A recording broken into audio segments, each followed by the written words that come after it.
आज आपण पुढचं लेक्चर घेतोय. जे तुमचं प्रॅक्टिकल आहे त्याच्यावरतीच आपण पुढे कंटिन्यू करत आहोत. तरी आपलं समजा प्रॅक्टिकल आणि थिअरी जसं असेल ना, आपण जसं जसं थिअरीचा टॉपिक होईल त्याच्यानुसार प्रॅक्टिकल घ्यायचं. त्यामुळे मी ज्या दिवशी प्रॅक्टिकल जरी असतं तुमचं तरी कोणाच तरी ऑडिओ ऑन आहे ते पटकन म्यूट करायचंय. आपण थिअरीचंच लेक्चर घेणार आहे, नंतर मग आपण प्रॅक्टिकल घ्यायचं. तर आपला जो नेक्स्ट चॅप्टर आहे on irrigation system used in green house. आपण ग्रीन हाऊस जेव्हा आपण पाहिलेत आतापर्यंत आपण काय काय पाहिलंय, ग्रीन हाऊसचे टाइप्स बघितले, त्यानंतर ग्रीन हाऊससाठीचे प्लांट रिस्पॉन्सेस बघितले, त्यानंतर त्याच्या कुलिंग सिस्टीमसाठीचे इक्विपमेंट्स आपण पाहिले. राईट, आठवतंय का बघा सगळ्यांना? त्यानंतर आपण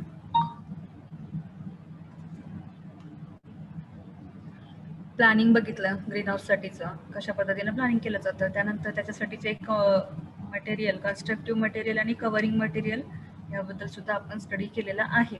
आणि आता आपण नेक्स्ट इरिगेशन मेथड कोणती कोणती ग्रीन हाऊस सिस्टीम मध्ये यूज केली जाते याबद्दल बघणार आहे. मग त्या अगोदर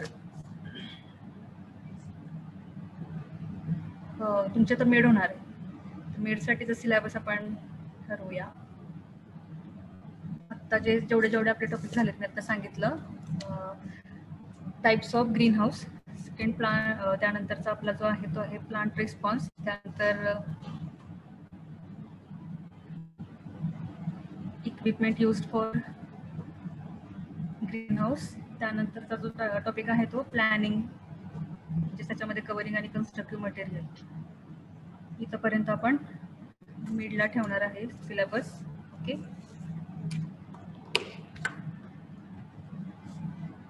ठीक आहे. आपण आजचा चॅप्टर कम्प्लीट करूया. तुम्हाला मी नंतर ग्रुपला लिहून पाठवेल सिलेबस, म्हणजे कोणाला डाऊट नाही राहणार त्याच्याबद्दल. काही असेल तर नंतर ग्रुपला तुम्ही विचारा. ओके, मग आता जेव्हा आपण आज इरिगेशन सिस्टीम बघतोय ग्रीन हाऊस मध्ये, जेव्हा आता तुम्ही ग्रीन हाऊसचे टाइप्स बघितले, कशा पद्धतीने त्याच्यावरती प्लांट रिस्पॉन्स होतो, म्हणजे तुमचे टेम्परेचरचा, रिलेटिव्ह ह्युमिडिटीचा असेल, त्यानंतर आपण डिफरंट टाइप्स बघितले, व्हेंटिलेशन असेल, तर ह्या ज्या डिफरंट वेदर कंडिशनमध्ये त्याचा काय काय रिक्वायरमेंट असते ते बघितलं. परत आपण कुलिंग सिस्टीम्स पाहिले होते, म्हणजे जे इक्विपमेंट आपण यूज केले, fan and pad cooling system असू दे, फॉग कुलिंग सिस्टीम असू दे, अशा पद्धतीनं. त्यानंतर जे आपण डिझाईन कन्स्ट्रक्ट केलं, म्हणजे तुम्हाला तर माहिती झालं की आपण ग्रीन हाऊसचं कन्स्ट्रक्शन केलेलं आहे. मग आता त्याच्यामध्ये आपण प्लांटिंग करतोय. मग आता तिथं जेव्हा प्लांटिंग करत असताना त्या क्रॉपसाठी सगळ्यात इम्पॉर्टंट काय आहे, तुम्ही आता फोटोसिंथेसिससाठी लाईटची तर सगळी अरेंजमेंट झालेली आहे, की त्याला जे लाईट वगैरे हवी किंवा त्याच्यासाठीचं जे टेम्परेचर असेल, रिलेटिव्ह ह्युमिडिटी असेल, हे सर्व आपण काय केलं, वेदर कंडिशन कंट्रोलमध्ये आणलेलं आहे. पण आता सॉईलमध्ये आपल्याला त्याला वॉटर सप्लाय पण प्रॉपरली करायला पाहिजे. तर त्याच्यासाठी इरिगेशन सिस्टीम्स आपण ग्रीन हाऊसमध्ये यूज करतो. आणि त्या कोणत्या इरिगेशन सिस्टीम आपण यूज करतो याबद्दल आज आपण स्टडी करणार आहे. आता जेव्हा आपण इरिगेशन त्याला प्रोव्हाइड करतोय तर त्याच्यासाठीचे काही रूल्स आहेत, त्याचबरोबर काही डिफरंट टाइप्स आहेत की कोणत्या पद्धतीचं तुम्ही इरिगेशन तिथे यूज करू शकता. तर यामध्ये आपण आज बघणार आहे. तर what is mean by irrigation system, म्हणजेच जेव्हा तुम्ही ग्रीन हाऊसमध्ये इरिगेशन करता आहात तेव्हा a well design irrigation system will supply the precise amount of water needed each day throughout the year. म्हणजे तुमच्या ग्रीन हाऊसमधल्या प्लांटला पूर्ण वर्षभर काय व्हायला पाहिजे की वॉटर सप्लाय प्रॉपरली आणि युनिफॉर्मली प्रिसाइज अमाऊंटमध्ये व्हायला पाहिजे. त्याला इरिगेशन म्हणजे काय, तर supply of water to the crop. Okay, with the help of channels or any equipment which is used for irrigation system. म्हणजे त्याचे जे डिफरंट टाइप्स आहेत त्याच्यानंतर मग ड्रीप इरिगेशन असेल, स्प्रिंकलर इरिगेशन असेल. तर इरिगेशन म्हणजे काय, तर it is a supply of water to the soil किंवा land or to the crop. कशासाठी, तर for help to the growth of the plant and through, कशामुळं, कशाच्या सहाय्याने आपण करतो, चॅनल्स असतील किंवा स्प्रिंकलर्स असतील, जे काही आपण तिथे इक्विपमेंट यूज करणार आहे त्या सहाय्याने. ओके, तर आता quantity of water depends on, जेव्हा आपण इरिगेशन देतोय त्या प्लांटला, वॉटर सप्लाय करतोय, तर त्याची क्वांटिटी जी आहे ती कशावरती डिपेंड असते, तर द ग्रोईंग एरिया. म्हणजे तुमचा जे प्लांट ज्याच्यामध्ये तुम्ही ग्रो करताय तो एरिया किंवा त्या बेडचा एरिया किती आहे, त्यानुसार तुम्हाला किती क्वांटिटीमध्ये वॉटर पाहिजे हे तुम्ही त्याच्यावरून ठरवणार आहे. किंवा कोणतं क्रॉप तुम्ही तिथं प्लांट केलेला आहे, मग त्याला किती वॉटर रिक्वायरमेंट आहे त्याच्यावरून पण तुम्ही ठरवता की किती क्वांटिटी मध्ये वॉटर त्याला दिलं पाहिजे. वेदर कंडिशन्स म्हणजे एखाद्याच तुम्ही अशा ठिकाणी आहात म्हणजे तुमचं लोकेशनच असं आहे की तिथं खूप जास्ती पाऊस पडतो, तर तिथं पाणी किती प्रमाणामध्ये वापरलं पाहिजे. त्यानंतर the time of the year, म्हणजे तुमचं कोणत्या सीझनचं क्रॉप आहे, म्हणजे तुम्ही कोणत्या सीझनमध्ये ते क्रॉप घेताय. तर या पद्धतीनं वेदर द हिटिंग और व्हेंटिलेशन सिस्टीम इज ऑपरेटिंग, तुम्ही जर तिथे हिटिंग किंवा व्हेंटिलेशन सिस्टीम जर तिथं प्रोव्हाइड करत असाल किंवा कूलिंग सिस्टीम प्रोव्हाइड करत असाल, तर तुम्ही पाहिले की कूलिंग सिस्टीम जी fan and pad cooling system बघत होती तिथं सुद्धा वॉटर रिक्वायरमेंट होती. तर तुम्हाला अशा पद्धतीने तिथं सुद्धा कोणत्या सिस्टीममध्ये पाण्याची गरज आहे का, अशा पद्धतीनं मग तुम्ही क्वांटिटी ऑफ वॉटर तिथं ठरवू शकता.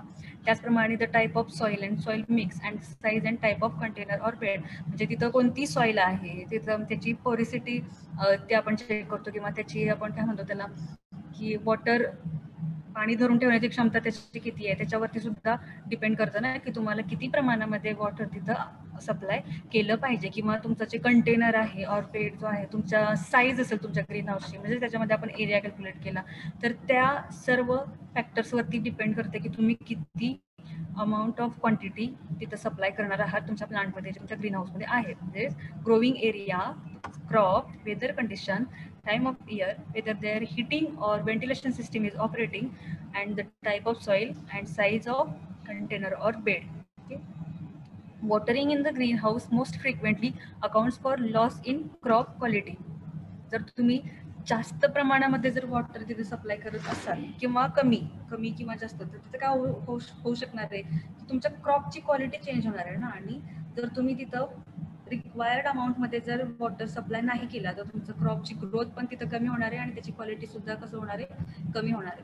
Through the operation appears to be the simple, proper decision should be taken on how, when and what quantity to be given to the plant after continuous inspection and assessment. म्हणजे तुम्हाला plant तुम्ही आहे तिथे, तर त्याला ना जरी हे सोपं वाटत असेल ना की वॉटर सप्लाय तर करायचं आहे, म्हणजे इट इज सिम्पल ऑपरेशन असं जरी वाटत असलं, तरी तुम्हाला प्रॉपर डिसिजन घेणं गरजेचं आहे की कधी करायचंय किंवा किती करायचंय, किती क्वांटिटीमध्ये तुम्हाला वॉटर सप्लाय करायचं, ह्या गोष्टी सुद्धा तुम्ही लक्षात घेतल्या पाहिजे. Proper decision should be taken on how, when and what quantity to be given त्या प्लांटला. म्हणजे तुम्ही कंटिन्युअस काय केलं पाहिजे, इन्स्पेक्शन केलं पाहिजे, असेसमेंट केलं पाहिजे, तुम्ही डाटा तयार तुमचा ठेवला पाहिजे, रेकॉर्डिंग तुमचं असलं पाहिजे, त्यानुसार तुम्ही त्याला काय करायचे, वॉटरचं सप्लाय प्रॉपरली करायचं आहे. याबद्दलचे डिसिजन तुम्हाला वॉटर सप्लाय करण्या अगोदर घेणं गरजेचं आहे. Since under watering and over watering will be injurious to the crop, the rules of watering should be strictly adhered to. म्हणजे जर तुम्ही समजा अंडर वॉटरिंग म्हणजे कमी वॉटर सप्लाय जर झाला, किंवा ओव्हर वॉटरिंग म्हणजे तुम्ही प्रमाणापेक्षा जास्त, जेवढी रिक्वायरमेंट आहे त्याच्यापेक्षा जास्त क्वांटिटीमध्ये ज्याला सप्लाय करत असाल, तर ते तुमच्या क्रॉपसाठी किंवा त्या प्लांटसाठी इंजुरियस असू शकतं. त्यामुळं काही रूल्स आहेत आणि ते तुम्ही स्ट्रिक्टली फॉलो केले पाहिजेत. तर त्यासाठीचे रूल्स बघा. इरिगेशन, जेव्हा आपण रूल्स बघतो त्याच्या अगोदर बघा, तर ही इरिगेशन वॉटरसाठी जे आपण ग्रीन हाऊसमध्ये आपण प्लांटसाठी जे इरिगेशन सिस्टीम प्रोव्हाइड करतोय त्याचे डिफरंट टाइप्स आहेत. ओके, त्याआधी आपण रूल्स बघूया. रूल्समध्ये बघा, रूल्स ऑफ वॉटरिंग म्हणजे जेव्हा तुम्ही वॉटर सप्लाय करता त्याच्यासाठी 3 रूल्स आहेत. फर्स्ट रूलमध्ये बघा, use a well drained substrate with good structure. म्हणजे इथं तुम्ही काय केलं पाहिजे की जेव्हा तुम्ही इरिगेशन सिस्टीम प्रोव्हाइड करताय तुमच्या ग्रीन हाऊसला, तर त्यावेळी काय केलं पाहिजे की वेल ड्रेन्ड सबस्ट्रेट प्रोव्हाइड केली पाहिजे. म्हणजे तुम्हाला जे वॉटर सप्लाय तुम्ही करणार आहेत त्याच्यामध्ये, तर ते प्रॉपरली ड्रेन व्हायला पाहिजे, यासाठीचा प्रोव्हिजन तिथं केलं पाहिजे. Okay, substrates with ample moisture retention along with good aeration and indispensable for proper growth of plant. म्हणजे तुम्ही तिथं काय केलं पाहिजे की त्या बेडवरती किंवा ते जे तुमचं जिथं तुम्ही प्लांटिंग केलेलं आहे त्या बेडवरती काय केलं पाहिजे की त्याची मॉइश्चर रिटेन्शन कपॅसिटी जी आहे ती प्रॉपर असली पाहिजे. एरेशन जे आहे त्या सॉइलची ती चांगली असली पाहिजे, आणि जेणेकरून त्या तुमच्या प्लांटची काय व्हायला पाहिजे, ग्रोथ चांगल्या पद्धतीनं व्हायला पाहिजे. यासाठीची ती जे तुमचं प्लांट बेड असणार आहे किंवा ज्याच्यावरती तुम्ही प्लांट ग्रोथ करत आहात, तर ते कसं असलं पाहिजे, प्रॉपर असलं पाहिजे. त्याची मॉइश्चर रिटेन्शन कपॅसिटी आणि एरेशन सिस्टीम जी आहे ती त्याच्यामध्ये प्रॉपर असली पाहिजे. म्हणजे तुम्ही सॉइल म्हणजे ज्याच्यामध्ये तुम्ही आता प्लांट ग्रो करताय, तर तुमचे जे बेड तुम्ही तिथं तयार जो केला असेल, तर त्याचे जे प्रॉपरली वेल ड्रेन तो सबस्ट्रेट असला पाहिजे किंवा तो लेअर किंवा ते जे बेड आहे त्याचं काय गुड स्ट्रक्चर असलं पाहिजे with ample moisture retention and good aeration. Okay. त्यानंतर the desired combination of coarse texture and highly stable structure can be obtained from the formulated substrates and not from filled soil alone. म्हणजे जर तुमचं जे तुम्हाला जर properly काय म्हणू शकतो आपण त्याला की गुड स्ट्रक्चर पाहिजे असेल त्या सबस्ट्रेटचं तर there is a combination of coarse texture म्हणजे कोर्स टेक्स्चर असले पाहिजे तुमच्या त्या सॉइलची आणि हायली स्टेबल स्ट्रक्चर असलं पाहिजे असं. आणि इतकंच नाही तर म्हणजे नुसतं फील्डवरची जी सॉइल आहे आणि त्याच्यामध्ये तुम्ही प्लांटिंग केलंय ते तुम्हाला पुरेसं नाहीये. म्हणजे ती प्रॉपरली फॉर्म्युलेट केलेली असली पाहिजे. म्हणजे त्याचं टेक्स्चर असेल किंवा त्याचं स्ट्रक्चर असेल तर ते डिझायर टेक्स्चर तुम्हाला पाहिजे किंवा डिझायर स्ट्रक्चर, त्याची स्टॅबिलिटी, त्याचं मॉइश्चर रिटेन्शन कॅपॅसिटी हे सर्व तिथं व्यवस्थितपणे जर तुम्ही तिथं काय म्हणू शकतो आपण त्याला जर ॲग्रिकल्चरल ऑपरेशन्स जे आहेत आपले की फ्लोईंग असेल किंवा काय तो जो सीड बेड तुम्ही बनवताय तो प्रॉपरली एरेशन त्याच्यामध्ये प्रॉपरली व्हायला पाहिजे अशा पद्धतीचा तो असला पाहिजे. ओके. तर तुमचं वॉटरिंग जे तुम्ही त्याला करणार आहे तर त्यासाठी त्या सॉइलचं त्या बेडचं काय असलं पाहिजे की प्रॉपर स्ट्रक्चर अँड टेक्स्चर असायला पाहिजे. ओनली फील्ड सॉइल मध्ये तुम्ही वॉटर अप्लाय केलेलं आहे सप्लाय केलेलं आहे तर ते तुम्हाला असं की प्रॉपरली त्या प्लांट पर्यंत पोहोचलेलं आहे असं नसतं. हा फर्स्ट रूल आहे की तुम्ही जी सॉइल सबस्ट्रॅक्ट जो आहे किंवा तुमचा जो बेड आहे तो वेल ड्रेन असला पाहिजे, गुड स्ट्रक्चर असलं पाहिजे, मॉइश्चर रिटेन्शन कॅपॅसिटी जी आहे ती एम्पल असली पाहिजे म्हणजे मॉइश्चर रिटेन्शन कॅपॅसिटी जास्त असली पाहिजे. ओके. त्यानंतर गुड एरेशन असलं पाहिजे, कोर्स टेक्स्चर असायला पाहिजे. सेकंड रूल काय बघा, water thoroughly each time partial watering of the substrate should be avoided.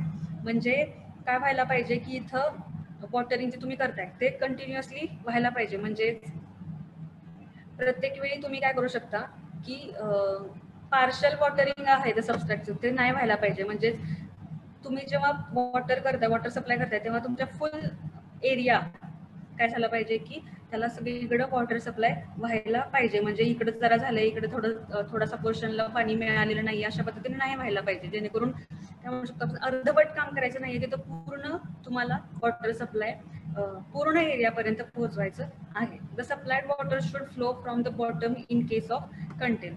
म्हणजे जर तुम्ही कंटेनर जर असेल तिथं जर कंटेनर यूज केले असतील तुम्ही वॉटरिंग सिस्टीमसाठी तर काय केले पाहिजेत की सप्लाय जो आहे वॉटरचा तो फ्रॉम द बॉटम व्हायला पाहिजे in case of containers. The root zone is wetted thoroughly in case of bed. जर बेड सिस्टीम जर असेल तर त्याच्यामध्ये तुमचा रूट झोन जो आहे तो कायम ओलसर असायला पाहिजे. हे तुम्ही तिथं लक्ष देऊन म्हणजे तिथं तुमचं लक्ष असलं पाहिजे की तिथं बेड सिस्टीम मध्ये तुमचे जे रूट झोन आहे तो प्रॉपरली त्याला वॉटर सप्लाय होतोय की नाही. As a rule 10 to 15% excess of water is supply. म्हणजे बेड सिस्टीमसाठी काय करायचं आहे 10 to 15% excess of water supply त्याच्यामध्ये करायचं आहे. In general the water requirement for soil based substrate is at a rate of 20 litre per metre square of benches. जर benches असतील तर 20 लिटर पर मीटर स्क्वेअर असतं. 0.3 to 0.35 litre per 16.5 centimetre diameter pot. जर पॉटमध्ये करत असेल तर 0.3 to 0.35 litre per 16.5 centimetre डायमीटरचं जर pot असेल समजा तुमच्या ग्रीन हाऊसमध्ये तुम्ही पॉट्स असतील तर त्याच्यामध्ये काय केलं पाहिजे 16.5 सेंटीमीटरच्या डायमीटरचे पॉट्स असतील तर 0.3 to 0.35 लिटर पाणी त्याला मिळायला पाहिजे.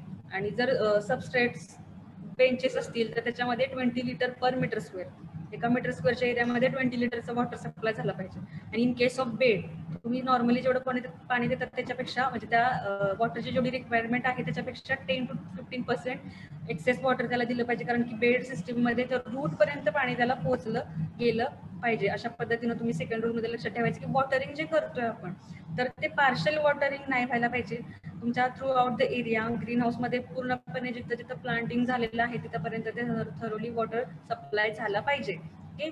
आणि कंटेनर्स जर असतील तर त्याच्यामध्ये तुमच्या वॉटर सिस्टीम जे आहे सप्लाय जो आहे तो बॉटम पासून केला गेला पाहिजे.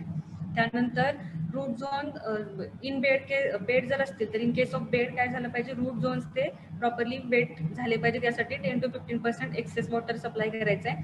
जर पॉट असतील तर 0.3 to 0.35 लिटर पर जर तुमचा पॉट असेल तर 16.5 सेंटीमीटरच्या पॉटला 0.3 to 0.35 लिटर द्यायला पाहिजे. त्यानंतर बेंचिस सिस्टीम असेल तर तिथे 20 लिटर पर मीटर स्क्वेअर द्यायला पाहिजे. हा झाला सेकंड रूल. फर्स्ट मध्ये तुम्ही सॉइल कशी असायला पाहिजे पाहिली, वॉटर सप्लाय कसं द्यायला पाहिजे सेकंड रूल मध्ये पाहिला. तर थर्ड रूल मध्ये बघा, water just before initial moisture stress occurs since overwatering reduces the aeration and root development.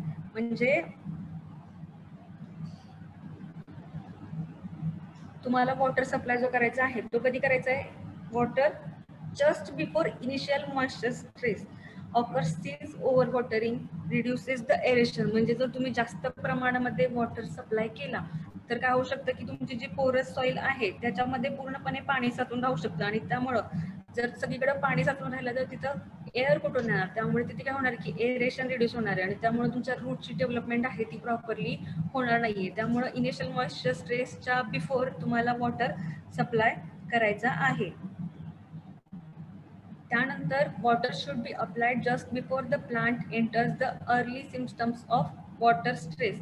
म्हणजे वॉटर स्ट्रेसचे जे सिम्पटम्स असतील तर तुमच्या प्रत्येक प्लांटनुसार त्याचे डिफरंट सिम्पटम्स आहेत की इतकं पाणी जर तुम्ही त्या प्लांटला दिलं तर त्याला इंजुरस आहे किंवा त्याला काय हानी होऊ शकते का हे तुम्हाला तिथं माहित असलं पाहिजे. त्यामुळे वॉटर स्ट्रेस होण्या अगोदर त्याचे सिम्पटम्स दिसण्या अगोदरच तुम्ही काय केलं पाहिजे, वॉटरिंग केलं पाहिजे.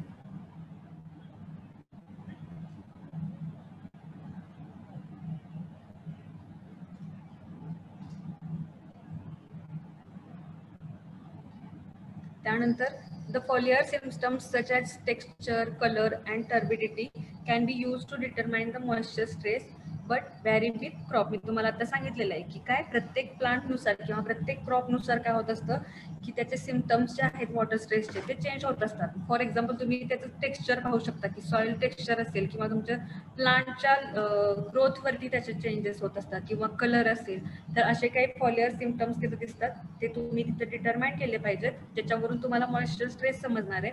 आणि प्रत्येक क्रॉपचा डिफरंट मॉइश्चर स्ट्रेस असतो किंवा त्याचे जे सिम्पटम्स आहेत ते प्रत्येक क्रॉपनुसार व्हॅरी होत असतात. त्यामुळं कोणत्या क्रॉपला किती प्रमाणामध्ये क्वांटिटी गरजेची आहे वॉटर सप्लायची ती तुम्हाला माहित असणं गरजेचं आहे. म्हणजे ओव्हर वॉटरिंग किंवा अंडर वॉटरिंग जर तुम्ही करत असाल तर त्याच्यावरती त्या प्लांटच्या ग्रोथवरती किंवा त्या सॉइलवरती तुम्हाला ते दिसून येतं. म्हणजे तुम्ही जर जास्तच प्रमाणामध्ये वॉटरिंग केलं तर काय होऊ शकतं की एरेशन रिड्यूस होऊ शकतं आणि जर एरेशन रिड्यूस झालं तर तुमच्या रूटसाठी प्रॉपरली डेव्हलपमेंट होत नाही. त्यामुळं हे जे मॉइश्चर स्ट्रेस साठीचे जे सिम्पटम्स आहेत ते तुम्हाला प्रॉपरली माहित असले पाहिजेत. जर तुम्ही ते चेक केलं तर तुम्हाला काय होऊ शकतं की प्लांटला युजफुल असं प्रॉपरली क्वांटिटीमध्ये वॉटर सप्लाय करू शकता एरेशन मध्ये. म्हणजे सगळं जो इम्पॅक्ट आहे ते तुमच्या प्लांट ग्रोथवरती म्हणजे प्लांट सेलची जी ग्रोथ आहे ती प्रॉपरली व्हायला पाहिजे यासाठी तुम्ही तिथं लक्ष दिलं पाहिजे. म्हणजे वॉटरची अवेलेबिलिटी जी आहे ती तुम्हाला तिथं काळजीपूर्वक लक्षात घेऊनच तिथं सप्लाय केला पाहिजे. For crop that do not show any symptoms, color, feel and weight of the substrate are used for assessment. जे क्रॉप काही सिम्पटम्स किंवा कलर्स किंवा काही त्याच्यामध्ये काही ते आपल्याला काही शो करत नसतील तर त्याच्यासाठीच प्रॉपरली असेसमेंट करणं गरजेचं आहे. म्हणजे आता तुम्हाला जेव्हा थर्ड रूल मध्ये आपण काय सांगतोय की इनिशियल मॉइश्चर स्ट्रेस जो आहे प्रत्येक क्रॉपसाठीचा त्याच्या बिफोर तुम्ही वॉटरिंग करायचंय, नाहीतर त्याचा परिणाम काय होऊ शकतो की एरेशन रिड्यूस होऊ शकतं आणि रूटची डेव्हलपमेंट सुद्धा कमी होऊ शकते किंवा त्याच्यावरती विपरीत परिणाम होऊ शकतो किंवा तुमचं जे प्रत्येक डिफरंट क्रॉप जे आहेत त्याच्यासाठी डिफरंट सिम्पटम्स आहेत की कशा पद्धतीने तुम्हाला ते स्ट्रेस मॉइश्चर स्ट्रेस आलेलं आहे ते दिसून येतं. किंवा असे काही क्रॉप्स असतात की ज्याचे ते सिम्पटम्स वगैरे काही दाखवत नाही तर तुम्हाला त्याच्यावरती असेसमेंट करणं गरजेचं असतं. तर हे 3 रूल्स तुम्हाला बिफोर इरिगेशन और before watering of the green house system और for the plant in green house system तुम्हाला हे 3 रूल लक्षात ठेवलेच पाहिजेत. की 3 रूल मध्ये काय सांगितलं, फर्स्ट रूल मध्ये तुम्ही सॉइल टेक्स्चर किंवा त्या सबस्ट्रेट बद्दल सांगताय. सेकंड मध्ये काय सांगते की वॉटरिंग सिस्टीम कशा पद्धतीने केली पाहिजे, किती प्रमाणात केली पाहिजे आणि कुठेपर्यंत युनिफॉर्मली वगैरे केली पाहिजे. थर्ड मध्ये की तुम्ही कधी केली पाहिजे की मॉइश्चर स्ट्रेसच्या अगोदर इनिशियल मॉइश्चर स्ट्रेसच्या बिफोर तुम्ही वॉटर सप्लाय किंवा वॉटरिंग केलं पाहिजे. आता त्यानंतरचा जो पॉईंट आहे तो आहे की आपण आता हे 3 रूल तर लक्षात ठेवले. म्हणजे आता आपल्याला समजलेलं की आपण हे प्लांट घेणार आणि याला आपण एवढं वॉटर सप्लाय करायचं आहे. तर त्यासाठी कोणती ऍप्लिकेशन सिस्टीम यूज करायची, म्हणजे कोणती इरिगेशन सिस्टीम आपण यूज करायची, त्याच्यासाठी डिफरंट टाइप्स आहेत. फर्स्ट आहे hand watering, then perimeter watering, then overhead sprinkler त्याच्यानंतर बूम वॉटरिंग आणि ड्रीप इरिगेशन हे 5 टाइप्स आहेत वॉटर इरिगेशन वॉटर सिस्टीमचे. ओके, आता याच्यामध्ये तुम्ही कोणत्या पद्धतीचं सिस्टीम यूज करू शकता. त्यामध्ये ओव्हर स्प्रिंकलर जो आहे, त्याचबरोबर बूम्स वॉटरिंग आणि ड्रीप इरिगेशन हे करंटली आपल्या ग्रीन हाऊसमध्ये जास्त प्रमाणामध्ये यूज केले जातात. ओके, तर त्याच्यामध्ये फर्स्ट जो आहे hand watering. The most traditional method of irrigation is hand watering.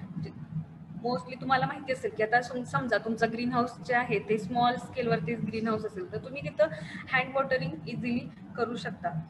And in present it is uneconomical. Okay, तर जरी तुम्ही हँड वॉटरिंग करत असाल तर त्याचा ड्रॉबॅक हा आहे की तुम्ही युनिफॉर्मली वॉटरिंग तिथं नाही करू शकत. त्यामुळं सध्या हँड वॉटरिंगपेक्षा आपण डिफरंट इरिगेशन सिस्टीम्स म्हणजे तुमचे स्प्रिंकलर्स असतील किंवा ड्रिप इरिगेशन्स आहेत ते मोस्टली यूज केले जातात.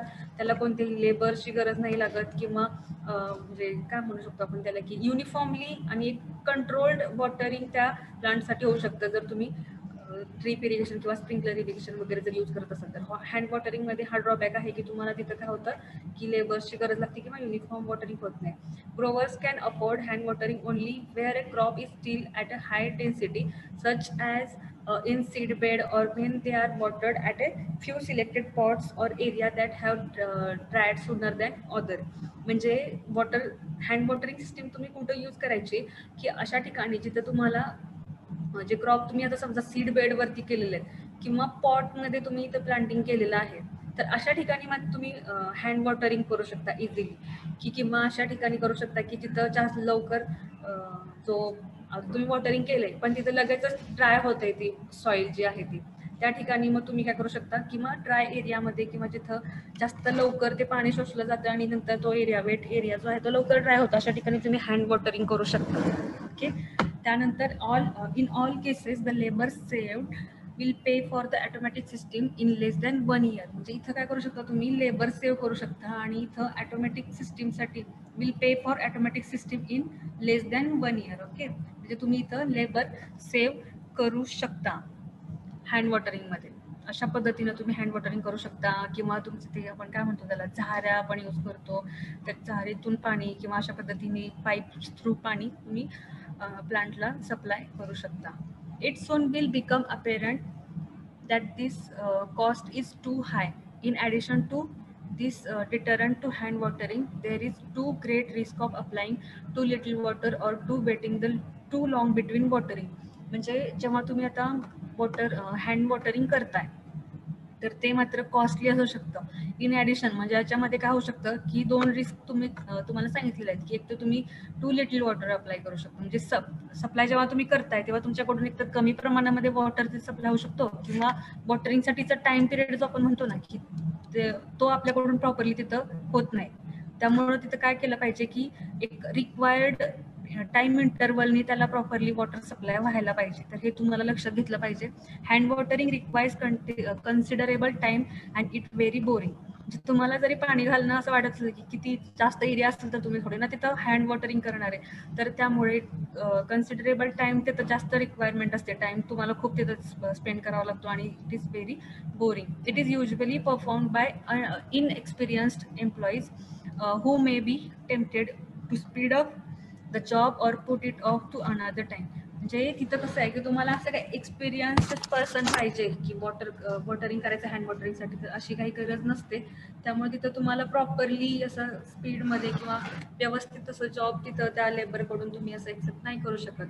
कारण की ते हँड वॉटरिंग करताना तुम्ही काय करू शकता की तुम्हाला टाइम पण जास्त लागतो आणि अशा पद्धतीने तुम्हाला ती रिस्क घ्यावी लागते किंवा टाइम कन्झ्युमिंग सिस्टीम आहे ही अशा पद्धतीने. Automatic watering is rapid and easy and it perform by the Grover itself. म्हणजे जर ऑटोमॅटिक वॉटरिंग सिस्टीम जर तुम्ही अप्लाय केलं तिथं तर ती रॅपिडली पण होऊ शकते, इझी पण आहे आणि जो ग्रोवर आहे त्याला दुसऱ्या कुठल्या एम्प्लॉईची किंवा लेबरची गरज लागत नाही. तो स्वतः तिथं त्याला काय करू शकतो की हँड वॉटरिंग करू शकतो. Where hand watering is practised a water breaker should be used on the end of hose. म्हणजे आता जेव्हा तुम्ही हँड वॉटरिंग करताय तर तुम्हाला इथं वॉटर ब्रेकर म्हणजे तुम्ही काय प्रॉपर सप्लाय जेव्हा तुम्ही करताय आणि आता पाणी तुम्हाला पुरेसं झालेलं आहे, म्हणजे आता जास्त गरज नाहीये, तर त्यावेळी तुम्हाला समजलं पाहिजे की कधी वॉटर ब्रेक केलं पाहिजे. म्हणजे त्याच्या गरजेनुसार तुम्ही काय केलं पाहिजे. तर रूट कंडिशन पर्यंत आता तुम्ही असं म्हणू शकता, जास्त जर पाणी गेलं तर तुमचे रूट्स आहेत ते काय होऊ शकतात की डॅमेज होऊ शकतात. त्यामुळे काय व्हायला पाहिजे की ऍट द एंड ऑफ होस तुम्हाला वॉटर ब्रेकर तिथं असायला पाहिजे, जेणेकरून तुम्हाला कळेल की आता बस याला पाणी पुरेसं आहे, इतकंच पाणी गरजेचं आहे. याच्यासाठी अशा पद्धतीनं तुम्ही तिथं काळजी घेतली पाहिजे.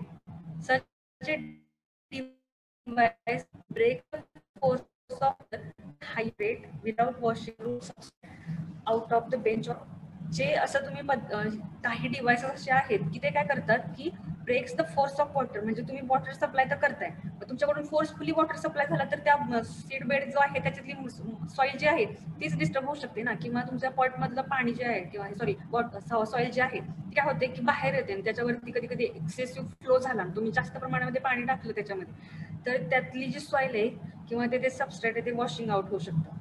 तर हे तिथं नाही व्हायला पाहिजे, एवढी काळजी तुम्ही तिथं घेतली पाहिजे. नाही याच्यासाठी काही डिव्हाइसेस आहेत ते काय करतात की वॉटरचा जो फोर्स आहे तो ब्रेक करण्याचं काम त्या डिव्हाइसनी केला जातो. म्हणजे तुम्ही आता मग अशी ही पाईप सिस्टीम बघितली की ह्याच्या थ्रू कसं होणार आहे की तुम्हाला जेवढी रिक्वायरमेंट आहे त्याच पद्धतीनं तुम्ही त्या प्रॉपर त्याला वॉटर सप्लाय करणार आहे ना. जर तुम्ही असंच पाणी जर त्याला देत राहिला आणि जास्त प्रमाणामध्ये पाणी देतो, ओव्हर वॉटरिंग जर झालं तर अशा पद्धतीनं ते तुमची सॉइल जी आहे ती वॉशिंग आउट होऊ शकते किंवा सबस्ट्रॅक्ट जो आहे ना तो डिस्टर्ब होऊ शकतो. तर ते मात्र टाळण्यासाठी हे डिव्हाइसेस यूज केले जातात, water breakers. It also lessons the risk of disturbing the structure of the subtract surface. त्यामुळे याच्यावरून एवढं लक्ष ठेवायचं आहे की ह्याच्यामध्ये ही एक रिस्क असते की तुमचं जे सबस्ट्रॅक्ट आहे किंवा बेड सिस्टीम जे आहे किंवा पॉटमध्ये किंवा बेंचमध्ये कशामध्ये, तर तिथं तुमच्या सॉइलची किंवा सबस्ट्रेट सरफेसचे स्ट्रक्चर सुद्धा डिस्टर्ब होऊ शकतं. त्यामुळे ही सुद्धा एक प्रकारची रिस्क त्या हँड वॉटरिंग सिस्टीम मध्ये दिसून येते. तर या सगळ्या गोष्टी तुम्ही हँड वॉटरिंग मध्ये काळजीपूर्वक लक्षात ठेवल्या पाहिजे आणि त्या पद्धतीनेच तुम्ही वॉटर सप्लाय केला पाहिजे. तर हे झालं आपलं first irrigation system, water hand watering system. Okay, लक्षात आलं. हँड वॉटरिंग सिस्टीम मध्ये काय केलं जातं, तर एक ट्रॅडिशनल मेथड आहे ज्याच्यामध्ये तुम्ही तो स्वतः ग्रोअर जे आहे ते काय करतात की काय फॉर हँड वॉटरिंग, म्हणजे तो स्वतः त्याला वॉटरिंग करू शकतो. फक्त त्या करते वेळेचे काही रिस्क आहेत त्या तुम्ही लक्षात घेतल्या पाहिजेत. त्याचबरोबर हे लेबर सेविंग, ह्याच्यामध्ये वॉटरिंगसाठी लेबर लागतात, त्याप्रमाणे टाइम कन्झ्युमिंग सुद्धा आहे, त्याचप्रमाणे बोरिंग आहे. त्यानंतर वॉटर जो सप्लाय करतोय ते ओव्हर वॉटरिंग नाही व्हायला पाहिजे, नाहीतर काय होऊ शकतं की तुमचं प्लांट जे आहे त्याची सबस्ट्रेट सरफेस लेवल जी आहे ती डिस्टर्ब होऊ शकते. त्यामुळे इथं तुम्ही ऑटोमॅटिक वॉटरिंग सिस्टीम सुद्धा यूज करू शकता, वॉटर ब्रेकर प्रोव्हाइड करू शकता, जे काय करतात की वॉटरचा जो फोर्स आहे तो आटोक्यात आणण्याचा त्याच्या सहाय्याने काम केलं जातं. जर तुम्ही ऑटोमॅटिक वॉटरिंग सिस्टीम जर करत असाल तर ती रॅपिडली सुद्धा होते, इझिली होते आणि त्याचा परफॉर्मन्स जो आहे तो सेपरेट ग्रोअर, सेपरेट एम्प्लॉई किंवा सेपरेट लेबरच्या सहाय्याने न करता तो स्वतः ग्रोअर त्याला परफॉर्म करू शकतो. ओके, त्यानंतर जो सिस्टीम आहे ती आहे perimeter watering system. Perimeter watering system can be use for crop production in benches और बेड्स. जिथं बेंचेस आणि बेड सिस्टीम आहे प्लांटसाठी, जी तुमचे सॉइल सिस्टीम जे आहे बेंचेस आणि बेड्स जर असतील तर तिथं तुम्ही पेरिमीटर वॉटरिंग सिस्टीम अप्लाय करू शकता. ए typical system consist of A plastic pipe around the perimeter of the bench with nozzle that spray water over the substrate surface below the foliage. म्हणजे तुम्ही सबस्ट्रेट जो आहे तुमचा किंवा ती बेड तुमचे जे बेंचेस आहेत तर त्याच्यावरती काय करायचं, फॉलेज त्याच्यावरती स्प्रेड करून काय करायचं, त्याच्या खाली पाईप्स प्रोव्हाइड केल्या जातात, प्लास्टिकच्या पाईप्स, आणि त्याला मग नोझल्स असतात आणि just like a drip irrigation. Okay, तर अशा पद्धतीने तुम्ही पेरिमीटर वॉटरिंग करू शकता. म्हणजे ह्याच्यामध्ये काय करता की टिपिकली प्लास्टिकच्या पाईप्स ज्या आहेत त्या तुम्ही काय करता सबस्ट्रॅक्टच्या बिलो, म्हणजे ज्याच्यावरती फॉलिएज प्रोव्हाइड करून त्याच्यामध्ये ती पाईप फिक्स करून त्याला नोझल्स लावून त्याच्या साह्याने सप्लाय करू शकतो. हे बघा इथे आता पेरिमीटर मध्ये दिसतंय का तुम्हाला, आतमध्ये म्हणजे फॉलिएजच्या आतल्या साईडला वॉटर्स आहेत आणि फक्त नोझल्स वरती दिसत आहेत. आले लक्षात, ते फॉलिएज किंवा तुमच्या त्या सबस्ट्रेट वरती जे फॉलिएज स्प्रेड केलेलं आहे त्याच्या आतमध्ये पाईपिंग सिस्टीम आहे पूर्णपणे, आणि त्याच्यावरती मग तुमचे हे नोझल्स आहेत आणि असं डायरेक्ट तुम्हाला water supply in perimeter watering मध्ये करता येतो. Either polythene or PVC pipe can be used. PVC pipe has the advantage of being pipe tend to is not anchored firmly to the side of bench. म्हणजे तुम्ही पॉलिथिनचा किंवा पीव्हीसीचा म्हणजे पॉलिव्हिनिल chloride pipe करू शकता. इथं तुम्हाला मी मगाशी सांगितलं की फॉलिएजच्या अंडर काय केले जातात, प्लास्टिकचे पाईप प्लेस केले जातात आणि त्याचे नोझल्स असतात ते फक्त वरती राहतात. ओके, तर इथं तुम्ही पीव्हीसी पाईप जर पीव्हीसी पाईप तुम्हाला ऍडव्हान्टेजेस ठरू शकते, कारण की ती स्टेशनरी आहे. जर पॉलिथिनची पाईप तुम्ही यूज केली तर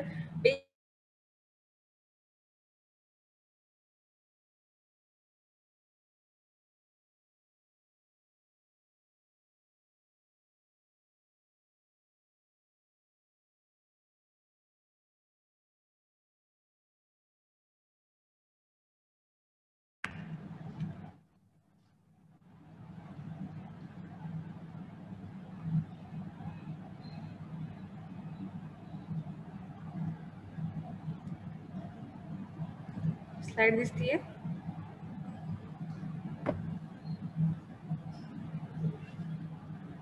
स्लाइड दिसतीये का?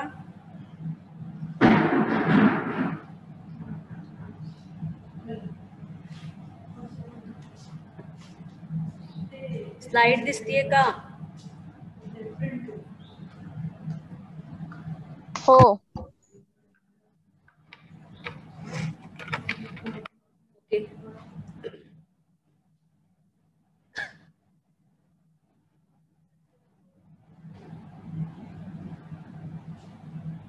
ओके, तर पेरिमीटर वॉटर सप्लाय जेव्हा करताय तुम्ही, पेरिमीटर वॉटरिंग जेव्हा करताय तेव्हा पीव्हीसीच्या पाईप जास्त प्रमाणात यूज केल्या जातात. दिस कॉजेस नोझल्स टू राइज और fall from proper orientation to the substrate surface. Nozzles are made of nylon or a hard plastic and are available to put out a spray are 180 degree, 90 degree and 45 degree. आता हे nozzles आहेत ते काय राहतात की तुमच्या कॉलेजच्या वरती फक्त नोझल्स राहतात. तर नोझल्सना राईज अप आणि फॉल डाऊन म्हणजे तुम्हाला जशी काय त्याची हाईट पाहिजे, प्रॉपर ओरिएंटेशन त्या सबस्ट्रेटच्या सरफेस करून. म्हणजे तुमचं समजा इथं असं तुमचं हा तुमचा बेड आहे आणि त्याच्यावरती तुमचे हे नोझल्स आहेत ज्याच्यामधून वॉटर सप्लाय होणार आहे. तर तुम्ही त्याची हाईट ठरवू शकता किंवा त्याला वरती त्याची राईज अँड फॉल सिस्टीम तुम्ही तिथे ऍडजस्ट करू शकता, त्याचं orientation from the surface of the substrate. Okay, त्याचप्रमाणे हे नायलॉन पासून बनलेलं असतं, नायलॉन किंवा हार्ड प्लास्टिक पासून बनलेले नोझल्स तिथे तुम्ही यूज करू शकता आणि त्याचे 180 डिग्री, 90 डिग्री आणि 45 डिग्री इतक्या अशा डिग्रीमध्ये वॉटर स्प्रे व्हायला पाहिजे, अशा पद्धतीने तुम्ही त्याची अरेंजमेंट करू शकता. They are available to put out spray of 180 degree, 90 degree आणि 45 डिग्री. ओके, तर तुम्हाला हे मार्केटमध्ये अवेलेबल आहेत 180 किंवा 90 किंवा 45 डिग्री पर्यंत स्प्रेइंग त्याच्यामध्ये करू शकता. असे नोझल्स तुम्हाला अवेलेबल आहेत, नायलॉन आणि हार्ड प्लास्टिक पासून बनलेले नोझल्स तुम्ही यूज करू शकता. हे आपण पेरिमीटर वॉटरिंग सिस्टीम बघतोय. पेरिमीटर वॉटरिंग सिस्टीम समजली तर तिथे काय करतात की प्लास्टिकची पाईप जी आहे ती तुमच्या सबस्ट्रेट सरफेसवरती टाकली जाते आणि त्याच्यावरती काय करतात फॉलेज स्प्रेड केलं जातं. वरती फक्त काय दिसणार, तुमचे नोझल्स दिसणार आणि त्याच्यामधून मग स्प्रे केला जातो वॉटर 180 डिग्री मध्ये किंवा 90 डिग्री मध्ये किंवा 45 डिग्री मध्ये. त्या प्लांट पर्यंत त्याचा सप्लाय प्रॉपरली केला जातो. Okay, regardless of the type of nozzles used, these are staggered across the benches so that each nozzle projects out between two other nozzles on the opposite side. Perimeter watering system with 180 degree nozzles require one water wall for benches up to the 30.5 meter in length. म्हणजे जर तुम्ही 180 डिग्रीचे nozzles जर use करत असाल तर त्याला water वॉलची गरज असते फॉर बेंचेस अप टू 30.5 मीटरच्या लेंथचे जर बेंचेस असतील तर तिथे तुम्हाला एका वॉटर वॉलची गरज असते. जेव्हा तुम्ही 180 डिग्री नोझल्सची रिक्वायरमेंट करताय किंवा तिथे तुम्ही जेव्हा 180 डिग्री नोझल्स यूज करताय, 180 डिग्री म्हटलं की तेवढाच एरिया तुमचा काय होणार आहे, तेवढाच हेमिस्फेरिकल एरिया काय होणार आहे, कव्हर होणार आहे ना. तर त्या ठिकाणी तुम्हाला वॉटर वॉलची गरज असते.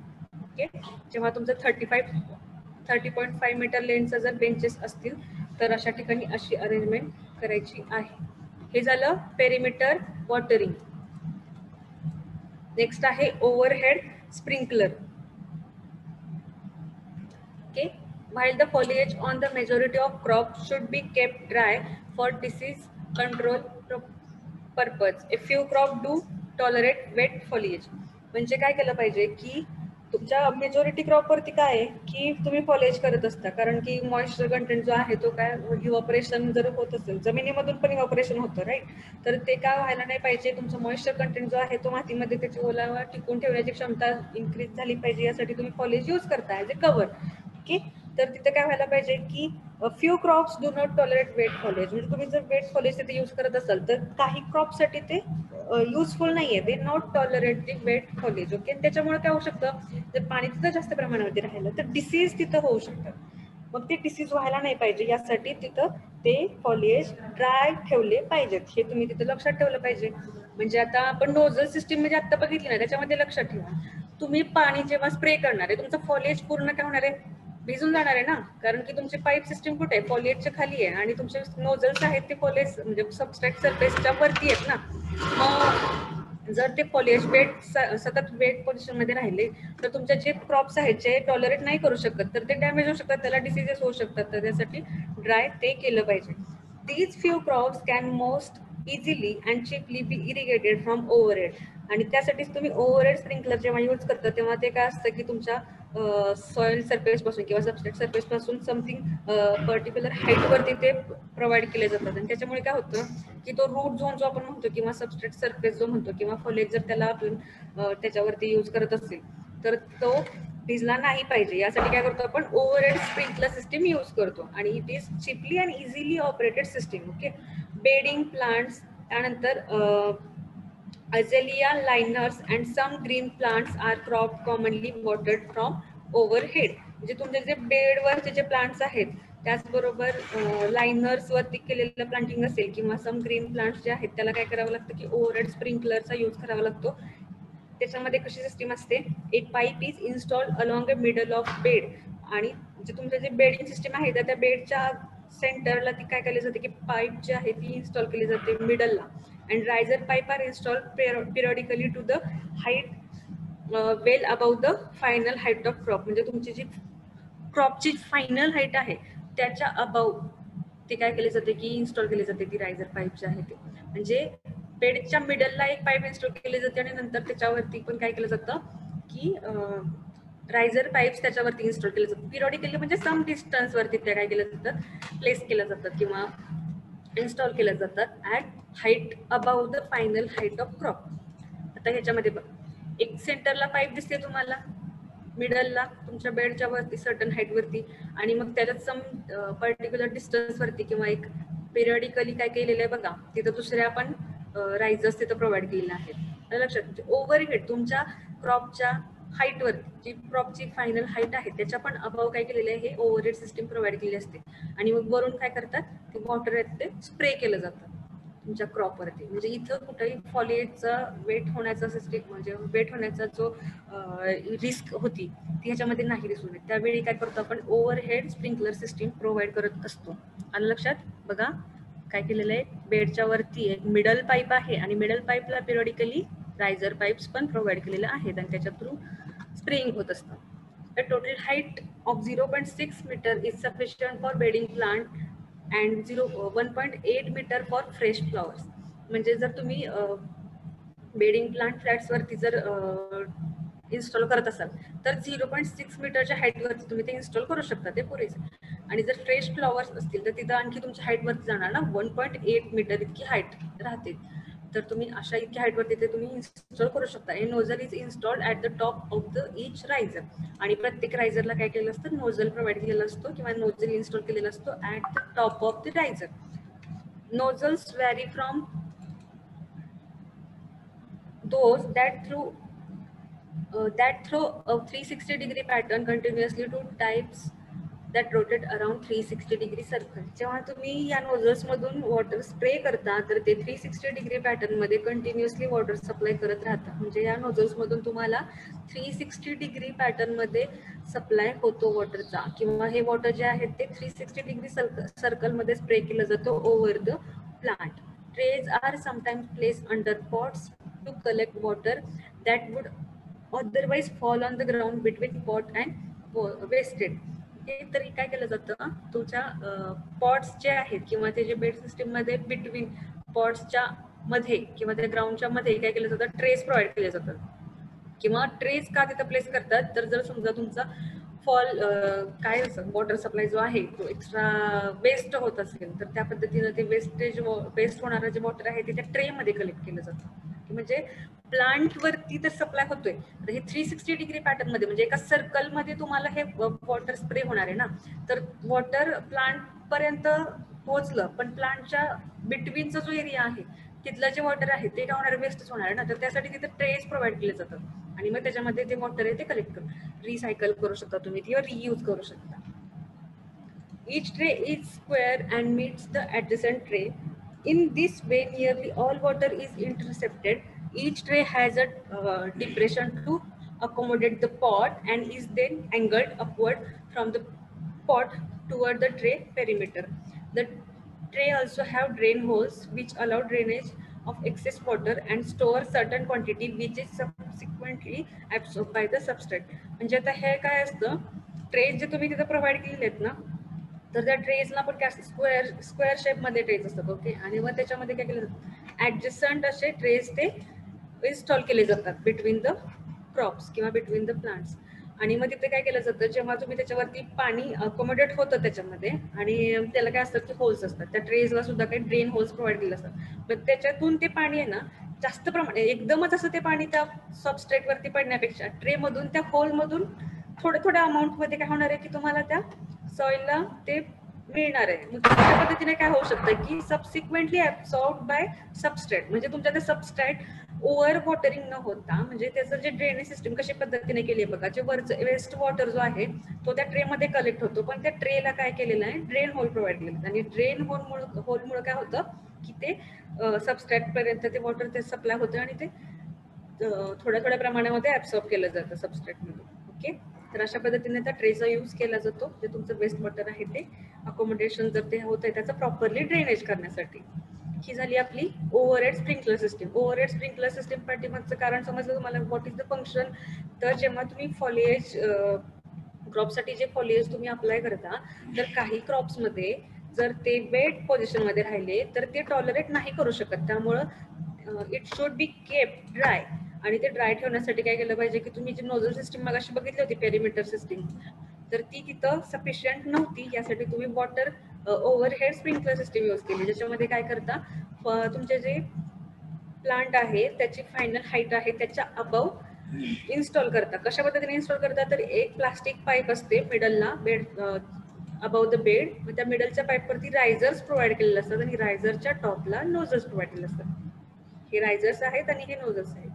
आणि अशा पद्धतीने मग 360 डिग्री पॅटर्न किंवा 360 डिग्री सर्कल मध्ये वॉटर स्प्रे केलं जातं ऑन द प्लांट. त्यानंतरचा जो वॉटर सिस्टीम आहे किंवा त्यानंतरची जी इरिगेशन सिस्टीम आहे ती आहे boom watering.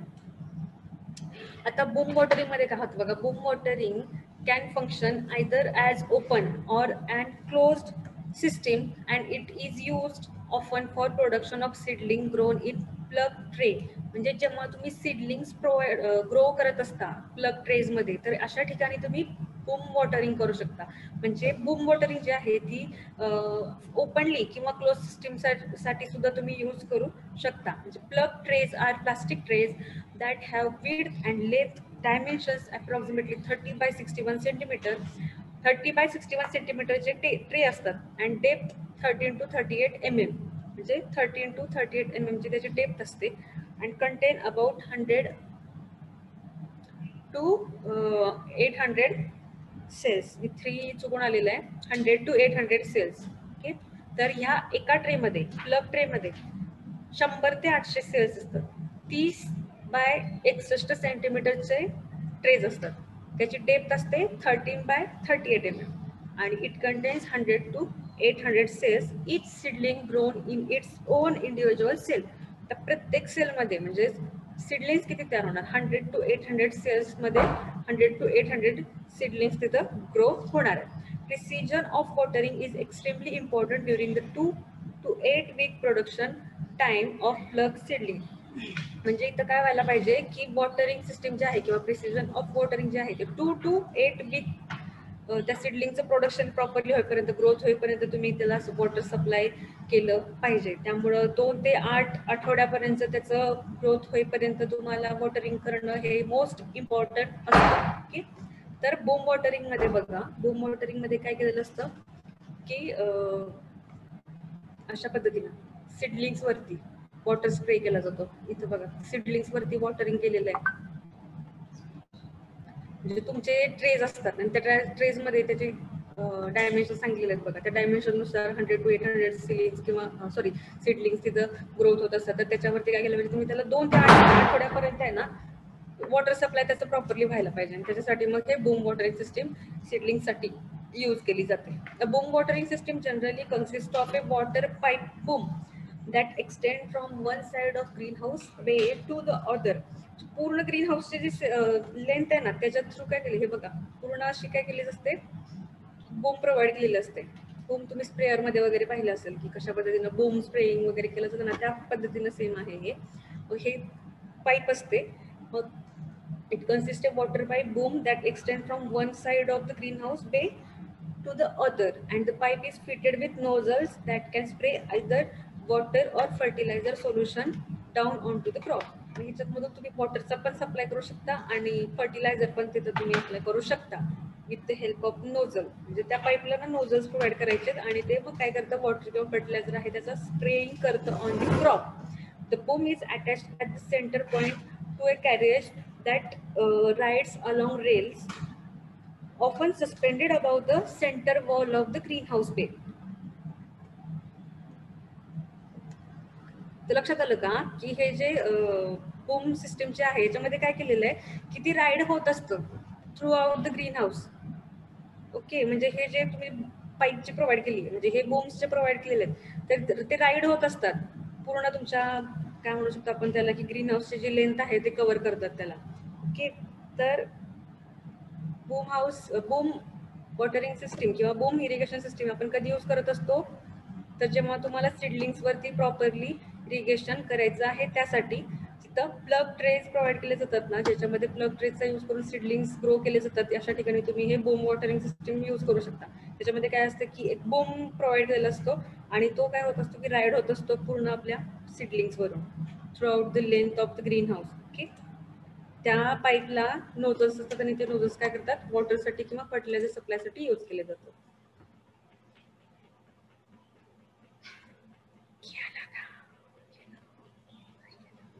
In this way, the boom can pass from one end of the bay to other.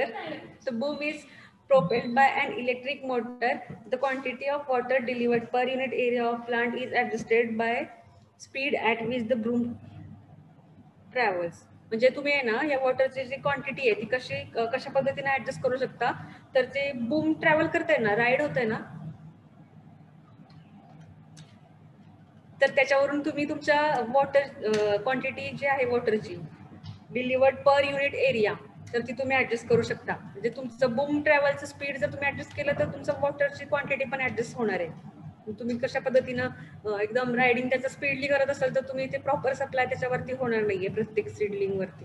तर तिथं काय केलं पाहिजे, प्रॉपरली ऍडजस्टमेंट तिथं केली पाहिजे. मग त्या बूमच्या ट्रॅव्हलिंगसाठी किंवा बूमच्या रायडिंगसाठी काय केलं असतं, इलेक्ट्रिक मोटर प्रोव्हाइड केली असते आणि त्याच्यावरून ते ऑपरेट होत असतं. आलं लक्षात. तर ही झाली आपली boom watering system, boom irrigation system. आणि नेक्स्ट आहे drip irrigation system. Drip irrigation system सगळ्यांना माहिती आहे. Drip irrigation often referred to as trickle irrigation consists of laying plastic tubes of small diameter on the surface or subsurface of field or greenhouse beside or beneath the plant. म्हणजे तुम्ही जेव्हा drip irrigation system provide करता तेव्हा काय होतं त्याच्यामध्ये it is same as किंवा याला ट्रिकल इरिगेशन असं पण म्हणलं जातं. त्याच्यामध्ये प्लास्टिक ट्यूब्स असतात, त्या स्मॉल डायमीटरचे प्लास्टिक ट्यूब्स असतात त्या तुमच्या सब सरफेसवरती किंवा सरफेसवरती प्लेस केल्या जातात किंवा इन्स्टॉल केल्या जातात. तर बिसाइड द प्लांट और बिनीथ द प्लांट म्हणजे तुमच्या प्लांटच्या खाली असं, मग अशी कसं तुम्हाला फॉलेजमध्ये दाखवलं पण ते काय केलं होतं आपण सबस्ट्रेटच्या वरती फॉलेज प्रोव्हाइड केलेलं ना. पण आता इथे काय करतं तुम्ही सॉइल सरफेस वरती किंवा सॉइल सब सरफेस मध्ये मग बिसाइड द प्लांट और बिनीथ द प्लांट ते पाईप्स जे आहेत किंवा त्या ट्यूब्स ज्या आहेत त्या प्रोव्हाइड केल्या जातात ड्रीप इरिगेशन सिस्टीम मध्ये. Water is delivered to the plant at frequent interval through small hole or emitters located along the tube. जी तुम्ही ट्यूब आता तिथे प्लेस केलेली आहे, जी स्मॉल डायमीटरची प्लास्टिक ट्यूब तिथे प्लेस केलेली आहे, त्याला काय असतात की सम फ्रिक्वेंट इंटरवल वरती स्मॉल होल्स प्रोव्हाइड केलेले असतात किंवा त्याला इमिटर्स असं सुद्धा म्हणलं जातं. त्या इमिटर्स मधून काय होतं मग ड्रॉप करत काय होतं ते पाणी जे आहे ते त्या सॉइल वरती किंवा त्या सरफेस वरती प्रोव्हाइड केलं जातं किंवा सप्लाय केलं जातं. Drip irrigation system are commonly used in combination with protected agriculture as an integral and essential part of the comprehensive design. म्हणजे जेव्हा तुम्ही आता ग्रीन हाऊस सिस्टम मध्ये mostly drip irrigation system use केली जाते. ओके, तर इथं काय होतं की जेव्हा तुम्ही अशा पद्धतीनं कॉम्प्रेसिव्ह डिझाईन असतील तुमचे किंवा इंटिग्रल आणि इसेन्शियल पार्ट ऑफ कॉम्प्रेसिव्ह डिझाईनला जर वॉटरिंग करायचं असेल किंवा प्रोटेक्टेड ऍग्रिकल्चर मध्ये ग्रीन हाऊस सिस्टम जे तिथे यूज केल्या जातात, mostly drip irrigation system use करतात. त्या ठिकाणी अशा पद्धतीने इन्स्टॉलेशन करताना प्लास्टिक पाईप्स विथ होल्स, ज्याला सम इंटरवल वरती होल्स असतात, तर अशा पद्धतीच्या पाईप्स इथं प्रोव्हाइड केल्या जातात. आता काय होतं की वेन युझिंग प्लास्टिक मल्चेस किंवा row covers and or green houses, drip irrigation is the only mean of applying uniform water and fertiliser to the plant. आता तुम्ही काय केलेलं आहे, मल्चिंग केलेलं आहे, प्लास्टिक मल्चिंग केलेलं आहे किंवा रो कवर्स केलेले आहेत ग्रीन हाऊस सिस्टम मध्ये. ड्रिप इरिगेशन सिस्टम तुम्ही जास्त प्रमाणामध्ये काय यूज करू शकता, त्याच्या मार्फत तुम्ही वॉटरचा पण सप्लाय करू शकता किंवा फर्टिलायझरचा पण सप्लाय करू शकता.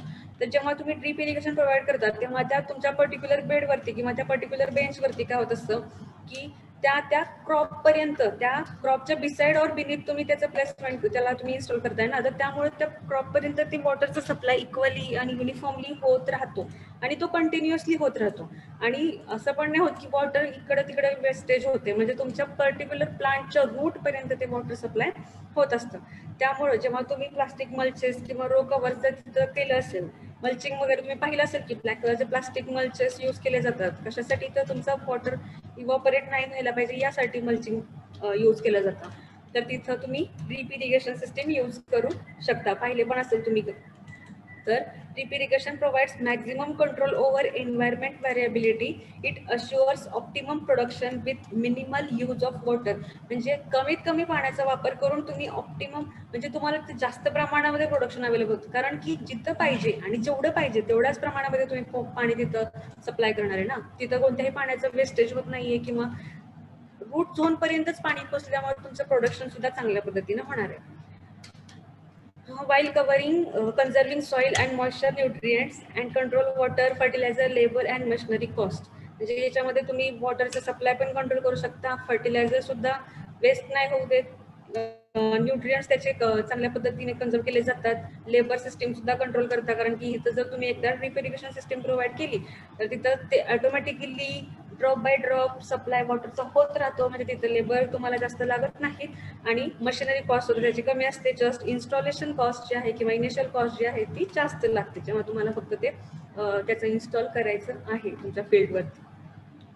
अशा पद्धतीने ड्रिप इरिगेशन सिस्टीम प्रोव्हाइड केली जाते. बघा तिथं पर्टिक्युलर क्रॉपच्या रूट झोनला काय होत आहे, वॉटर सप्लाय होत आहे. अशा पद्धतीने बिनीथ हेच आहे, कसं आहे, बिसाइड द क्रॉप किंवा बिसाइड द प्लांट हे पाईप्स प्रोव्हाइड केलेले आहेत, त्याला होल्स असतात आणि त्या होल्स मधून काय होतं, वॉटर ड्रॉप बाय ड्रॉप ह्याला वॉटर सप्लाय केलं जातं.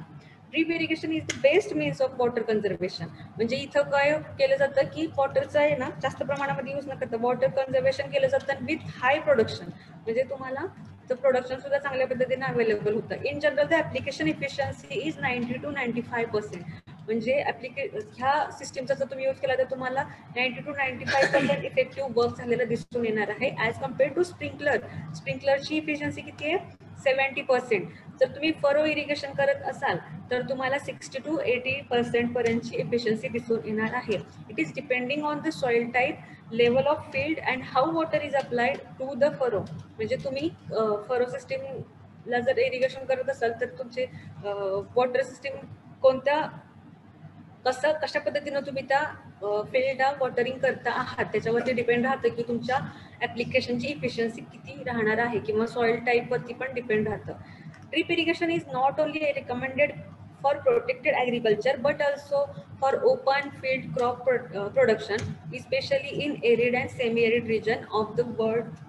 की तर याच्यामध्ये काय होतं की फक्त ग्रीन हाऊस सिस्टीम किंवा क्लोज्ड ऍग्रिकल्चरमध्ये यूज न करता किंवा प्रोटेक्टेड ऍग्रिकल्चरमध्ये यूज न करता तुम्ही ओपनली जे फील्ड आहे त्याच्यावरती सुद्धा एरिड आणि सेमी एरिड रिजनमध्ये सुद्धा यूज करू शकता. म्हणजे बघा तिथं तुम्हाला जास्त प्रमाणामध्ये वॉटरची अवेलेबिलिटी नसते ना अशा रिजनमध्ये, तर तिथं तुम्ही काय करू शकता, वॉटर सप्लाय पण कन्झर्व करू शकता.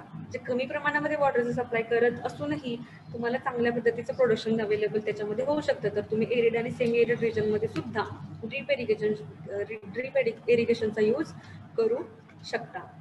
ड्रीप इरिगेशनचे जेवढे फायदे आहेत म्हणजे आता आपण पाहिले की ते कशा पद्धतीने आपण एरिड रिजनमध्ये सुद्धा यूज करू शकतो, वॉटर कशा पद्धतीने कन्झर्व करू शकतो, फर्टिलायझरचा सुद्धा तुम्ही ॲट अ टाइम तिथे यूज करू शकता, म्हणजे वॉटरचा त्याचप्रमाणे फर्टिलायझरचा पण सप्लाय करू शकता.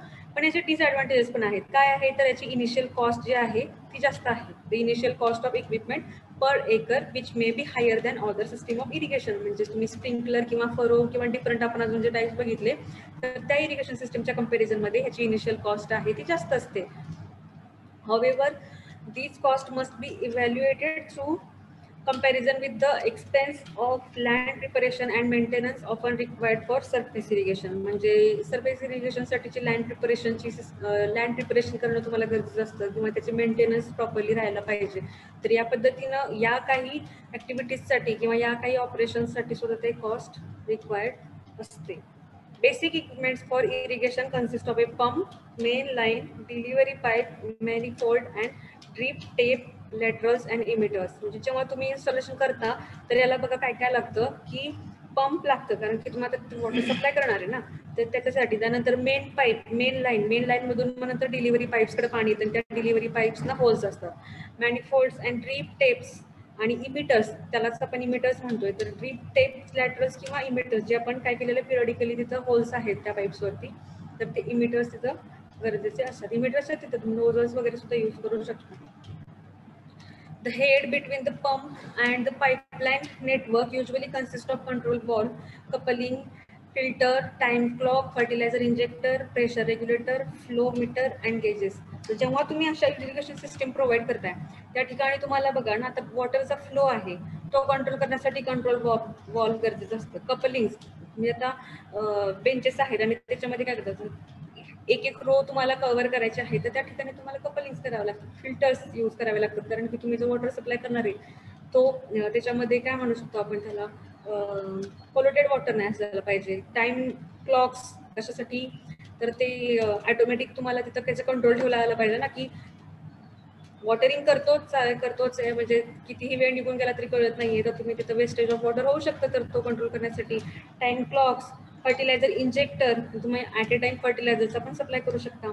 प्रेशर म्हणजे किती ते वॉटर जे आहे ते किती प्रेशरनी आपण सप्लाय करतोय त्यासाठी. रेग्युलेटर्स, फ्लोमीटर्स, गेजेस, इतकं सारं तिथं इक्विपमेंट्स प्रोव्हाइड करावे लागतात. Since the water passes through the very small outlet in emitters, it is an absolute necessity that it should be screened, filtered or both before it is disturbed in pipe system.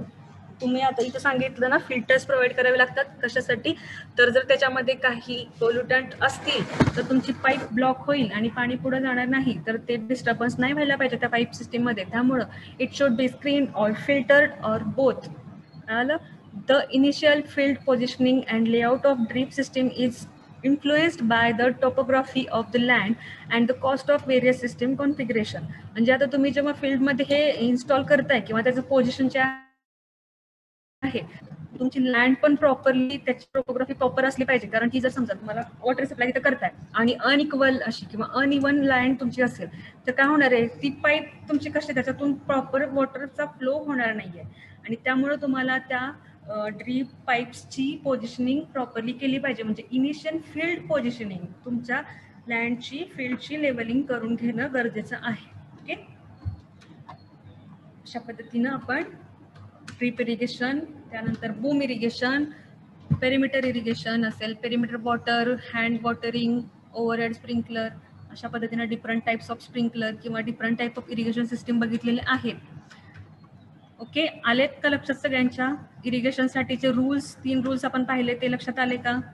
तर अशा पद्धतीने एखाद्या green house system मध्ये अशा पद्धतीने irrigation केलं जातं किंवा अशा पद्धतीने वॉटरिंग केलं जातं त्या प्लांटला. डाऊट असतील तर विचारा.